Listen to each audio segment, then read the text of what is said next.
Πάμε να συναντήσουμε την υποψήφια Δημοτική Σύμβουλο λοιπόν, για το Δήμο, στον Δήμο Αθηναίων με την Ανοιχτή Πόλη, την κυρία Όλγα Μπαλαούρα, που είναι στην τηλεφωνική μας γραμμή. Σας μέρα, κυρία Μπαλαούρα.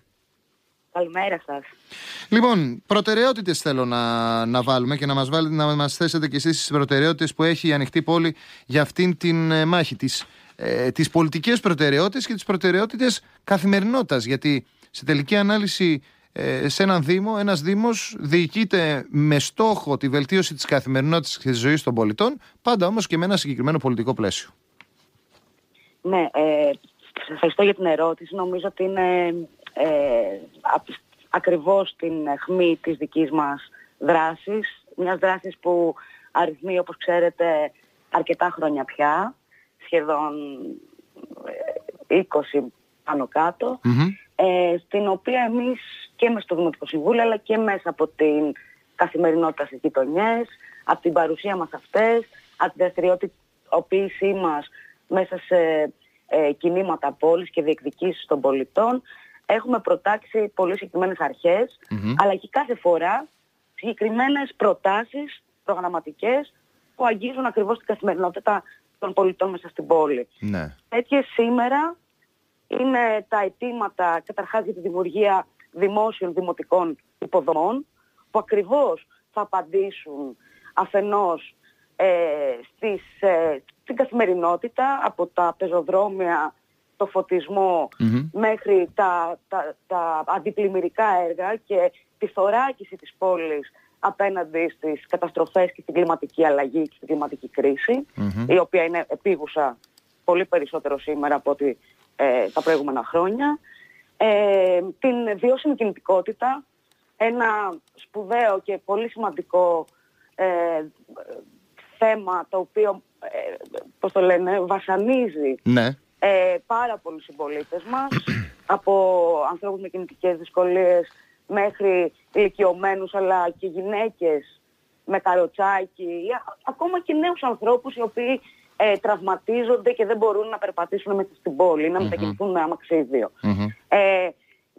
Ζητήματα βιώσιμης κινητικότητας, για παράδειγμα, με όρους πρασίνου, να δημιουργηθούν χώροι που ακριβώς και αυτοί θα απαντούν στην κλιματική κρίση και στις ψηλές θερμοκρασίες που αντιμετωπίζουμε σήμερα, με τη δημιουργία μικρών χώρων πρασίνου, την ενίσχυση των μεγάλων χώρων πρασίνου που υπάρχουν στην Αθήνα και οι οποίοι είναι παραμελημένοι, με διάφορες δηλαδή δράσεις οι οποίες, αν θέλετε, υπάρχουν και σε θεσμικές κατακτήσεις, όπως είναι το Ρυθμιστικό Σχέδιο Αθήνας, αλλά έχουν ψηφιστεί και από το Δημοτικό Συμβούλιο ομοφόνος, αλλά δεν έχει γίνει τίποτα για αυτές. Ένα μεγάλο και νομίζω σημαντικό σήμερα και φλέγον θέμα, κατά τα άλλα, είναι το ζήτημα της στεγαστικής κρίσης. Λοιπόν, ακριβώς αυτό που ήθελα να ρωτήσω. Έχουμε μια Αθήνα στην οποία πλέον ολόκληρες περιοχές βλέπουν τα ακίνητά τους, τα διαμερίσματα, όχι καλής ποιότητας απαραίτητα, να έχουν εκτοξευθεί τα ενοίκια τους. Και εδώ φαίνεται ότι υπάρχει τελικά και μια μετακίνηση ακόμα κόσμου, ο οποίος μπορεί να έμενε για χρόνια σε περιοχές της Αθήνας, του Δήμου της Αθήνας, να αναζητά κατοικία αλλού, τη θέση τους να παίρνουν στην ιδιοκτησία κιόλας, την ιδιοκτησία μάλιστα αυτών των ακινήτων, να την παίρνουν διάφορα funds και real estate funds και διάφορες εταιρείες real estate, και βλέπουμε μάλιστα και μια εκτόξευση των ενοικίων, η οποία καθυλώνει και το εισόδημα όλων των πολιτών. Υπάρχει λύση σε αυτό? Μπορούν να γίνουν παρεμβάσεις σε επίπεδο Δήμου, κυρία Μπαλαούρα? Κοιτάξτε να δείτε, είναι ακριβώς όπως το λέτε. Έχει αλλάξει το τοπίο, η Αθήνα έχει αλλάξει. Η Αθήνα δεν είναι μια προσιτή πόλη για αυτούς που χρειάζονται στέγαση. Για μας το δικαίωμα στην κατοικία και το δικαίωμα στη στέγαση πρέπει να είναι ένα δημόσιο και δημοτικό αγαθό.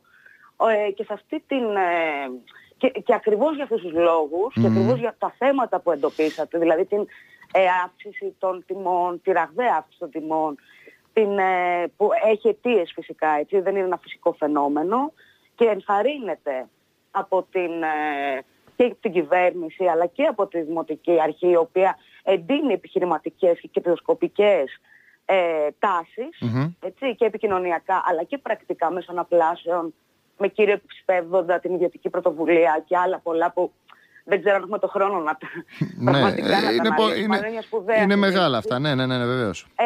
Εμείς λοιπόν στον αντίποδα όλης αυτής της απουσίας πολιτικής, είτε σε ρυθμιστικό είτε σε ενεργητικό επίπεδο που θα μπορούσε να κάνει η Δημοτική Αρχή και μπορεί να κάνει, διότι υπάρχουν άπειρα παραδείγματα ευρωπαϊκών πόλεων στα οποία η Δημοτική Αρχή πραγματικά παρεμβαίνει για όλα αυτά τα φαινόμενα. Η στεγαστική κρίση δεν είναι μόνο στην Ελλάδα, ούτε στην Αθήνα, είναι παντού στον κόσμο και παίρνονται πρωτοβουλίες ακριβώς για να αντιμετωπιστεί.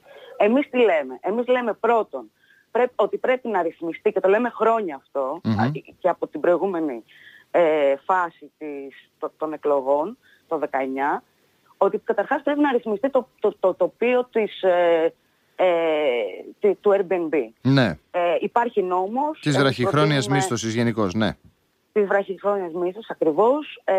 Καταρχάς αυτό. Δεύτερον, να υπάρξει ένας έλεγχος και ένα παρατηρητήριο των τάσεων που υπάρχουν αυτή τη στιγμή στην αυξητική τάση που παίρνουν τα ενοίκια κυρίως και η γη ακόμα, τα οποία να είναι στο πλαίσιο των παρακολουθήσεων που κάνει ο ίδιος ο Δήμος. Ο Δήμος, ειδικά ο Δήμος Αθηνών, είναι ένα τεράστιο θεσμικό, μπορεί να είναι ένα τεράστιο θεσμικό εργαλείο που να ελέγχει αυτά τα πράγματα. Και δεύτερον, να έχουμε μια στάση ενεργητική ακριβώς για να συγκροτήσουμε δημοτικό οικιστικό απόθεμα για προσιτή ενοικίαση. Τι θα πει αυτό? Δημοτική κοινωνική κατοικία. Μάλιστα. Άρα δηλαδή να υπάρξει και παρέμβαση στο να αυξηθεί το απόθεμα και να κατευθυνθεί εκεί που υπάρχει ανάγκη. Σήμερα δεν έχουμε καμία ρύθμιση. Υπάρχει ένα συνολικά ρυθμιστό τοπίο. Ναι. Εμείς τι λέμε? Ότι αφενός πρέπει αυτό το τοπίο να παρακολουθηθεί, να ρυθμιστεί η αγορά, η κερδοσκοπία και η αγορά, και αυτό θα έχει άμεση επίπτωση και αν θέλετε, στην παρακολούθηση και στην ρύθμιση της αγοράς. Και δεύτερον, να συγκροτήσεις φορέα δημιουργίας κοινωνικής κατοικίας υπό την αιγίδα του Δήμου και με δημοτικό απόθεμα, ναι, και με προοπτική να φτιαχτεί κοινωνική κατοικία για την προσιτή ενοικίαση για τους δημότες και για τους κατοίκους Αθήνας. Μάλιστα.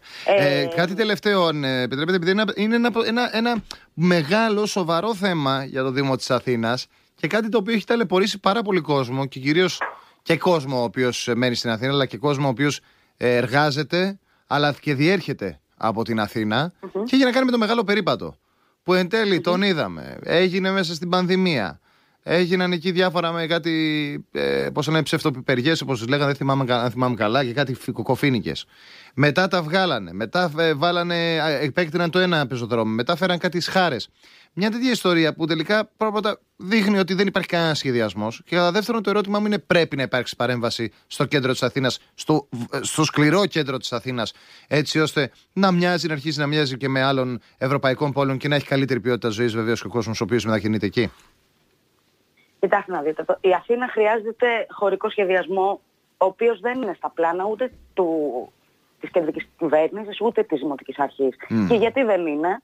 Γιατί θεωρείται αντιαναπτυξιακός ο σχεδιασμός. Είναι ακριβώς αυτός που μπορεί να ρυθμίσει διάφορες πρακτικές ιδιωτικών συμφερόντων, καταπατήσεις που γίνονται είτε από την εξουσία είτε από άλλους φορείς κτλ. Εμείς τι λέμε? Ότι χρειάζεται επειγόντως ένα επικυροποιημένο εργαλείο σχεδιασμού. Ναι. Αυτό θα απαντήσει σε πολλαπλά επίπεδα και σε πολλαπλές κλίμακες. Από το ζητήματα της κεντρικότητας που αναφέρατε, δηλαδή την ενθάρρυνση και την δημιουργία υποδομών, καλυτέρευσης των κεντρικών σημείων της πόλης και των πολιτιστικών της αγαθών και των υποδομών για τα οποία μιλάγαμε σήμερα. Δεν είναι δυνατόν δηλαδή να σχεδιάζεται και να υλοποιείται έργο με αναθέσεις εκατομμυρίων επί 4 χρόνια και να πλημμυρίζει πανεπιστημίου. Δηλαδή αυτά τα πράγματα είναι αδιανόητα από τη μία. Απ' την άλλη εμείς απαντάμε, και αυτό είναι η βασική μας τομή σε σχέση με την ωρεοποίηση που θέλει ο κύριος Μπακογιάννης, την ωρεοποίηση της πόλης. Εμείς δεν θέλουμε αυτό. Εμείς θέλουμε τη δημιουργία υποδομών πραγματικά στις γειτονιές. Και εκεί που πραγματικά είναι η καθημερινότητα των ανθρώπων. Από τα πράγματα που είπαμε πριν, από τα κοινωνικά και κοινά αγαθά όπως η στέγαση, οι παιδικές χαρές. Ξέρετε, αυτό που λέγαμε πριν για τα θέματα της στέγασης είναι συνδεδεμένα με την ζωή στην πόλη. Βέβαια, για να έχεις ένα σπίτι το οποίο αξίζει, πρέπει να έχεις και μια γειτονιά που αξίζει, έτσι. Δηλαδή, κακά τα ψέματα. Μια που αξίζει, που αποτελείται από κοινωνική μίξη, από μίξη λειτουργιών, από παιδικές χαρές, από σχολεία, από πεζοδρόμια, από δημόσιο χώρο, από ανθρώπους γύρω σου που να μπορούν να αποτελούν ένα κοινωνικό σύνολο που θα μπορείς να ενταχθείς με ισότιμους όρους, με αλληλεγγύη. Αυτά τα πράγματα καλλιεργούνται και μια δημοτική αρχή, ακριβώς επειδή είναι ο Δήμος στον πυρήνα και δίπλα στον πολίτη, πρέπει να είναι, εν πάση περιπτώσει, αυτά πρέπει να τα κατοχυρώνει. Αυτή είναι η δική μας αρχή. Ωραιότατα. Κλείνοντας, αισιόδοξη για την μάχη των εκλογών της 8ης Οκτωβρίου? Αισιόδοξη είμαι βεβαίως. Θεωρώ ότι έχουμε άλλη μια εβδομάδα περίπου για τον πρώτο γύρο, που θεωρώ ότι μπορούμε να βγούμε ακόμα πιο ζωντανά έξω και στις γειτονιές και στον κόσμο, να μιλήσουμε για το πρόγραμμά μας, γιατί ξέρετε, είμαστε, το είπα και στην αρχή, ανοιχτή πόλη είναι μέσα στη ζωή της πόλης και έχει κατοχυρώσει τη θέση της και την παρουσία της. Αυτό είναι ένα σημαντικό εργαλείο για μας για να μπορούμε να επενδύσουμε σε αυτό, αλλά και να επενδύσει και ο κόσμος σε εμάς, που μαζί με αυτούς να μπορέσουμε να ανασχεδιάσουμε την επόμενη τετραετία και γιατί όχι να πάρουμε το Δήμο. Ωραιότατα. Ευχαριστούμε πολύ, κυρία Παλαιώρα. Να είστε καλά. Και εγώ σας ευχαριστώ. Και καλή επιτυχία. Καλή επιτυχία. Να είστε καλά.